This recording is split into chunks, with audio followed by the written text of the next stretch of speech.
अक्षरं चैव ओंकाराय नमो नमः। ओंकाराय नमो नमः। परम आराध्य के पावन चरणों में वंदन। अद्य विराजित श्रद्धेय शासन श्री मुनि श्री सुरेश कुमार जी स्वामी हरनावा, उनके परम सहयोगी संत मुनि श्री संबोध कुमार जी स्वामी मेधांत, धर्म प्रेमी भाइयों और बहनों, आज का दिन एक ऐसा दिन है जो हमें ये प्रेरणा देता है कि जीवन का हर इंसान का अंत होता है, संत का भी अंत होता है। ऐसा ही हुआ आज के दिन। जो व्यक्ति संसार में आता है, जाता है, आदमी आता है और चला जाता है। आना कोई बड़ी बात नहीं और जाना कोई छोटी बात नहीं। बड़ी बात होती है कुछ करके जाना। और आचार्य भिक्षु ने एक ऐसा जीवन जिया, एक ऐसे सूत्र दिए, ऐसी मर्यादा बनाई, ऐसे नियम बनाए जिसके आधार पर आज हम अपने धर्म संघ में अपने आप को सुरक्षित, आश्वासित और प्रसन्न अनुभव कर रहे हैं। एक बार आचार्य जी महाप्रभु जी ने कहा था कि आचार्य भिक्षु की साधना के परमाणु सीरियाजी में चारों तरफ बिखर रहे हैं। यदि कोई व्यक्ति वहां पर जाकर समाधि के आसपास साधना करे, ध्यान करे, जप करे, अनुष्ठान करे तो उन्हें स्वामी जी का अनुभव हो सकता है। जब स्वामी जी देवलोक हुए उस समय एक यति थी, भीड़ विजयी थी, जो चेलावास में रहते थे। राणावास के पास सीरियाजी से पहले एक गांव आता है चेलावास। कुछ साल पहले मुझे भी उधर जाने का मौका मिला। मैं पद यात्रा करते हुए जा रहा था, समणी था, बोली नहीं बना था। मुझे कहा गया कि अमुक संत को, मुनि प्रशांत कुमार जी को पाली से दिल्ली ले जाना है पैदल। आचार्य महाप्रभु जी का विशेष संदेश आया कि ये काम समन सिद्ध प्रज्ञ आसानी से कर सकते हैं। उनका संदेश का प्रभाव पड़ा। 640 किलोमीटर की यात्रा 40 दिनों में निर्बाध गति से हो गई। पाली से जब बिहार किया, रास्ते में चेलावास आया। फिर मुझे जब मैंने इतिहास को देखा, सुना, पढ़ा कि चेलावास में घटना घटी स्वामी जी के समय की। उस यति थे भीड़ विजयी जी। जब उनको पता चला कि स्वामी जी देवलोक हो गए तो उन्होंने उपाश्रय का दरवाजा बंद किया और अनुष्ठान किया। उनके इष्ट देव को याद किया। इष्ट देव आए नहीं, एक बार में आए नहीं, 2 बार में आए नहीं, तीसरी बार में उन्होंने अपने सर पे जो 2-4 बाल थे उन बालों को निकाला। तत्काल निकालते ही देव हाजिर। देवता को कहा गया, मैं इसी देर से आपको याद कर रहा था, आप देरी से क्यों आए? बोले मेरी बात तो सुनो। अब प्रसंग कि आज क्या हुआ कि एक जो संत थे त्रिकंडी नाम के, वो देवता बता रहे हैं, वो आज 5वें आर्य के 5वें देवलोक के इंद्र बने हैं और सिमंदर स्वामी की वहां उनकी सवारी निकल रही है। सिमंदर स्वामी ने भी बताया, तो मैं उनकी सेवा में था। आपका समाचार मिल गया था कि मेरे अधिष्ठाय जो व्यक्ति है मुझे याद किया है, मुझे जाना चाहिए, मैं आ नहीं सका, इसलिए क्षमा करिए, मुझे काम बताइए। यति जी ने कहा बस काम हो गया। इसलिए मैंने जानना था कि वो स्वामी जी देवलोक छोड़कर कहाँ गए और उसके पहले क्या हुआ। गांव के लोगों ने कहा आज आप क्यों रो रहे हो? रोने की क्या जरूरत है? बोले मैं रोऊंगा तो क्या करूंगा? यदि दिलगीर बनिया, मारा प्रश्न उत्तर कौन देती, गंभीर बनिया। तेरापन प्रबोध में आचार्य तुलसी ने लिखा। तो बोले क्या बात? बोले जब स्वामी जी पंचमी पधारते थे तो मैं भी उनके साथ पंचमी जाता था, रास्ते में बातचीत करता था। जो मेरे पास कोई प्रश्न आते थे उन प्रश्नों का उत्तर मैं स्वामी जी से लेकर लोगों को बताता था। लोग मेरी जय जयकार करते थे, लेकिन भीतर में मैं समझता था ये उत्तर मेरे नहीं है। अब मेरे प्रश्न का उत्तर कौन दे, इसलिए मैं रो रहा। लोगों ने कहा अब रोने की बात नहीं है, अब क्यों रोते हो? वो स्वामी जी तो अभी एक शेजारी के पास में गांव के बाहर एक छोटी लड़की का जन्म हुआ है, वो शरीर से काली है, और उसने ढोली ने बताया कि ढोली के घर में स्वामी जी एक लड़की के रूप में पैदा हुए।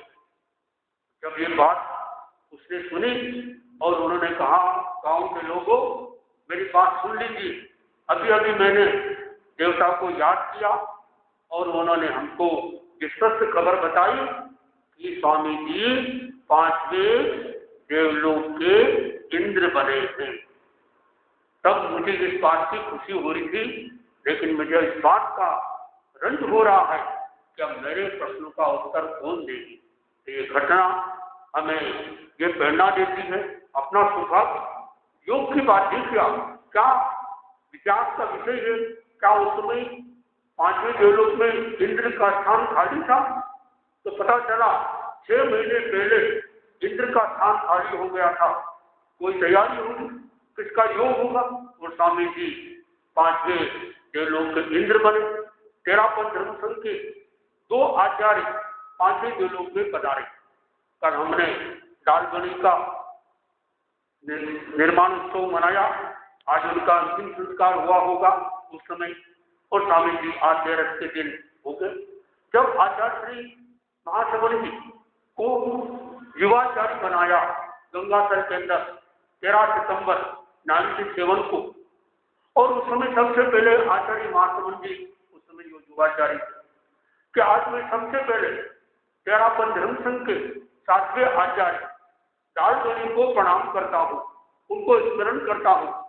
लोगों ने सोचा क्या बात, आचार्य महाप्रभु विराज रहे, आचार्य भिक्षु को याद नहीं कर रहे और दालगणी को याद कैसे कर रहे हैं? तो उन्होंने बताया कि आज के दिन यानी कल के दिन दालगणी का निर्माण हुआ था, वो देवगति को प्राप्त हुए थे। तो योग की बात, तो आचार्य श्री महासमुद्र जी का भी संबंध जुड़ गया था कल के दिन। तो आज आचार्य भिक्षु का निर्माण हुआ सिरारी के अंदर, और 7 पहर का अनशन आया। ये एक ऐसे, और जब उनको ये हो रहा था, संसारा सीखने वाला था, तो एक दर्जी था। दर्जी ने कहा मैंने अपना काम कर दिया, स्वामी जी अपना काम कब करेंगे? सुई खसोली पकड़ी में संपूर्ण काम दर्जी बोलियो, देर रखावे स्वामी जी रे कहता ही अंबर डोले। और बस स्वामी जी ने पद्मासन की मुद्रा में जागृत अवस्था में अपने प्राण को विसर्जन किया। तो ये तेरापन ऐसा है सिरारी। और स्वामी जी का जी किया, जब तुम आए उस दिन भी मंगलवार था, जिस दिन तुम गए उस दिन भी मंगलवार था। मंगल ही मंगल था आपके जीवन में, जिस दिन तुमने धर्म क्रांति की उस दिन भी मंगलवार था। योग की बात, आज तो बुधवार है, कल मंगलवार था। तो हमारा एक सौभाग्य याद रहेगा, साल में एक बार दिन आता। और मुझे पता है, मुझे भी कभी एक बार सिरियाली में तर्कमान करने का मौका मिला। मैंने देखा हो आज के दिन कितने लोग 12 बजे के पहले ही पहुंच जाते, खड़े होकर हाथ में माला लेकर, काला धागा लेकर, भिक्षु का माला फेंककर उसमें धागे में गांठ लगाकर 13 माला फेंककर धागा तैयार करते, 1 करते, 3 करते, 5 करते, 1 घंटे का समय 12 बजे से 1 बजे के बीच। और फिर वो संकल्प करके गले में डालते या अपने पास रखते, और फिर मनोवांछित काम होता है। विघ्न हरण मंगल करण स्वाम भिक्षु नो नाम, गुण गोलक, उनके गुणों को उलट करके स्मरण किया, शरीर अचिंत्य था। कोई भी इंसान की समस्या रहती है, आज 5वीं आने में कितनी बीमारियां बढ़ी, शरीर की बीमारी, मन की बीमारी, भावों की बीमारी और पारिवारिक समस्या, और कितनी तरह की समस्या, आपकी कोई भी समस्या हो, उस समस्या को लेकर संकल्प के साथ उस धागे का प्रयोग करो कि मेरा ये काम हो जाए। तो साल में 1 बार या 3 बार श्रीआई में जाकर भिक्षु आराधना करेंगे, हर तेरस का उपवास करेंगे, भिक्षु चालीसा का पाठ करेंगे और उसका स्वामी जी का जाप करेंगे। ऐसा संकल्प करने से यदि आप लोगों की इच्छा हो, हम लोग हर साल 12 बजे से 1 बजे के बीच वो अनुष्ठान करते हैं इसी स्थान पर। जिनकी इच्छा हो तो अपने स्थान घर से माला, काला धागा, रुमाल, मोमबत्ती जो भी हो सारा सामग्री लेके आ जाना। और उपवास करना अनिवार्य है। जिसने उपवास किया है वही ये कर सकते हैं, बाकी दूसरे लोग नहीं कर सकते। तो मैं समय की सीमा को ध्यान में रखते हुए आज ये याद रहेगा 221वां यानी 20 शताब्दी बीतने के बाद में 20 साल पूरे हो गए और पूरे हिंदुस्तान में नहीं पूरे विदेश में भी मुझे याद है आज के दिन मैंने अमेरिका में पहली बार अमेरिका में आचार्य भिक्षु का जन्मोत्सव मनाया 2011 में। और फिर इधर से समाज संतों का समाचार आया कि आप जल्दी आ जाइए, कांकोली में शिविर लग रहा है। 5 दिन बाद वो कार्यक्रम पूरा किया तो मैं मुनिश्री के पास में शिविर में पहुंच गया।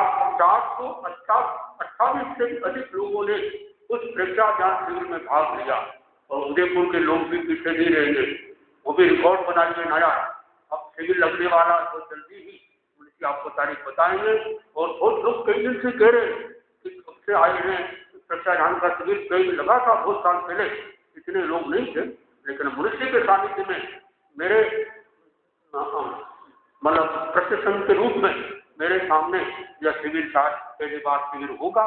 तो आप लोग अभी से अपनी मानसिकता बनाएंगे। हमारे बीच में विराजमान है बुद्ध संत और प्रबुद्ध नहीं कहना चाहिए, आज अवसर संत हर बोला मुनिश्री संबोध कुमार जी मैदान, जिन्होंने हम देख रहे हैं हर क्षेत्र में इतना काम किया। मुझे भी बहुत आपसे प्रेरणा मिलती है, बहुत सीखने को मिलता है। गाने की बनाने की भी हमारी रुचि जागती है। ऐसे आप देख रहे हैं आज जो लोगों में कितना विकास किया है, इसका कारण मुनिश्री कितनी मेहनत कर रहे हैं। ये शतमान जो सफल हो रहा है इसमें आपका बहुत बड़ा योगदान मिल रहा है, आगे भी मिलता रहेगा। तो इस अवसर पर आप सबकी ओर से सादर निवेदन करता हूँ सत्य मुनिश्री संबोध कुमार जी मैदान से अपना